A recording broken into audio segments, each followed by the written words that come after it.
வாங்க, நான் உங்கள் நெல்லை பசுமை ஃபார்ம். இன்றைக்கி நம்ம சேனல் என்ன பார்க்க போகிறோன்னா, இந்த கோங்கு கடாய்க்கு நம்ம முடி வெட்டி விட்டாச்சு. இதை எப்படி வெட்டுறோம், எதனால் வெட்டுறோம், இப்படி வெட்டுறதுனால நமக்கு என்ன கிடைக்கி அப்படிங்கிறத பார்ப்போம். அதுக்கப்புறம் இந்த நிறைய பேர் என்ன சொல்கிறாங்கன்னா, ஆடுகளை பார்த்துட்டு முடி நிறையா இருக்குது, முடியே பாதி வெயிட் வந்துருமே சொல்லி சொல்கிறாங்க. அந்த வெட்டி அந்த முடியை வெயிட் போட்டு காட்டுறோம், என்ன வெயிட் வருதுன்னு பாருங்கள். நம்ம எந்த குட்டிக்கு முடி வெட்ட போகிறோமோ முதல்ல அந்த முடி நல்லா குளிப்பாட்டணும். நல்லா குளிப்பாட்டி விட்டு நல்லா ஒரு ஹாஃப் டே நல்லா வெயிலில் நல்லா காய வச்சிடும் அந்த கடாயை.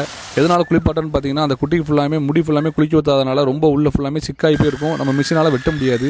இந்த மாதிரி நம்ம வந்து குளிப்பாட்டு நல்லா விட்டுட்டோம்னா அந்த முடி விடும்போது பார்த்தீங்கன்னா அவ்வளோ கிளியராக டக்குன்னு போகுதுன்னு இந்த மாதிரி முடி அழகாக வெட்டிடலாம்.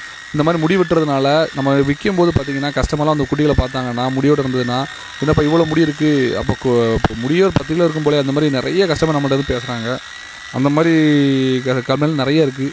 இந்த மாதிரி முடி வெட்டும்போது குட்டிகள் பார்க்குறதுக்கு அவ்வளோ சைனிங்காக தெளிவாகவும் ஆயிரும், குட்டி நல்லா பளபளன்னு ஆயிரும். சரிங்களா, அதனால தான் முடி வெட்டுறோம். இன்னொன்று, குட்டிகள் முடி வெட்டுறதுனால அதனாலேயே ஒரு வெயிட் கெயின் ரிசல்ட் உண்டு கண்டிப்பாக. குட்டிகள் நல்லா நமக்கு எப்படி முடியலாம் இடைஞ்சலாக இருக்குமோ அதே மாதிரி அந்த குட்டிகளுக்கு முடியும் இடைஞ்சலாக தான் இருக்கும். இந்த மாதிரி முடி வெட்டுறதுனால அந்த குட்டிகளுக்கு நல்ல ஆரோக்கியமாக நல்ல வெயிட் கெயின் ரிசல்ட்டும் நல்லாயிருக்கும். இது கோங்கு கடை தான். ஒன்று சாம்பிளுக்கு வாங்கி நம்ம வளர்த்து பார்த்துட்டு இருந்தோம், கெட்டி போட்டு வளர்த்து என்ன ரிசல்ட் வரும்னு சொல்லிட்டு. இந்த குட்டிகள் ஃபுல்லாமே நம்ம தீவனம் தான் கொடுத்துட்ருக்கோம். இந்த குட்டி காலையில் 1 கிலோ, சாயந்தரம் 1 கிலோ திங்கி. இந்த குட்டி லைவ் வெயிட் பார்த்திங்கன்னா ஒரு 40 கிலோ இருக்கும். 40 to 42 கிலோ அந்த ரேஞ்சில் இருக்குது.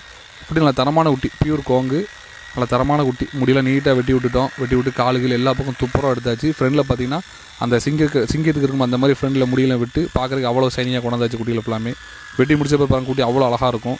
இந்த மாதிரி முடி வெட்டுறதுனால நம்ம விற்பனை பண்ணுறதுக்கு ரொம்ப தோதுவாகவும் இருக்கும். முடியாக இருக்கும்போது கஸ்டமர் சைடில் நிறைய கம்ப்ளைண்ட் வரும். இந்த மாதிரி வெட்டிட்டோமா அந்த மாதிரி எந்த ஒரு கம்ப்ளைண்ட்டுமே சொல்ல மாட்டாங்க.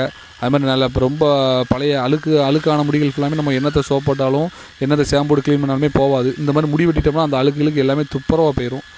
அது மாதிரி மிஷினில் பார்த்திங்கன்னா துணியை போட்டு விட்டுற காரணம்னா மிஷினில் லேசாக எடுத்துருது, அதனால் துணியை போட்டு விட்டுறோம். இந்த துணியை போட்டு வெட்டும்போது பார்த்திங்கன்னா அந்த ஹீட்டு வெளியே போகாதனால முடி அந்த துணி ஓவர் ஹீட்டாகவும் அப்பப்போ நிப்பாட்டம் வெட்டணும். நல்லா தெளிவாக வெட்டி விட்டாச்சு. இந்த இவ்வளோ பெரிய கடாய்க்கு மொத்த முடியே பார்த்திங்கன்னா வெறும் 380 கிராம் 400 கிராம் தான் இருக்குது. ஆனால் வரக்கூடிய கஸ்டமர் பார்த்திங்கன்னா இன்னும் நிறைய இருக்கிற மாதிரி பேசுவாங்க. அதுக்காக தான் இந்த வீடியோ.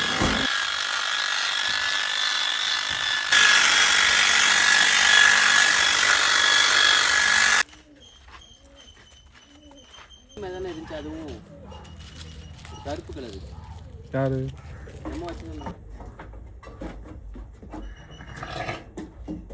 இதுதான் 800 ரூபா 1000 விற்கணும்.